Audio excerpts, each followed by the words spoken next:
Now we also need the Part 2 text. Just duplicate the Part 1 text like before by clicking on it and selecting Duplicate. Now listen carefully because this is important. You want to place the text right a little bit under the Part 1 text. We're going to want the text later on to show up in the same spot all the time, but this step is necessary later on for the automation process, as you'll see soon. Since the Part 1 and Part 2 text can vary in length, and most of them will probably be a lot longer than just this little box, click and drag from the edges of the purple boxes of Part 1 and Part 2 text, aligning them with the purple outline around the entire video. If you don't do this, longer text that gets inserted later on will not fill out the screen in the right way. This ensures that text wraps within the box and doesn't overflow the video's edges, making it unreadable. Now let's change the timing for when our two sets of text appear in our video.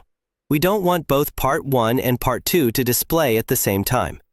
To manage this, right-click on Part 1 and select Show Timing. This will bring up a timeline view at the bottom, allowing you to adjust when each part of the text appears. For a 6-second video, it's a good idea to have Part 1 displayed for most of the video's duration, and then have Part 2 appear for a shorter period. This encourages viewers to re-watch the video, leading to longer retention and higher watch rates, which is super important if you want to make your video go viral. You can set Part 1 to show for, say, 3.5 seconds, which you can also adjust as needed, and do the same for Part 2, having it appear at 3.5 seconds into the video.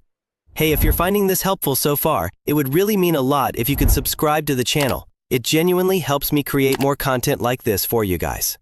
Now we're finally at the crazy part. Not many people know about this feature on Canva, and it's called Bulk Create.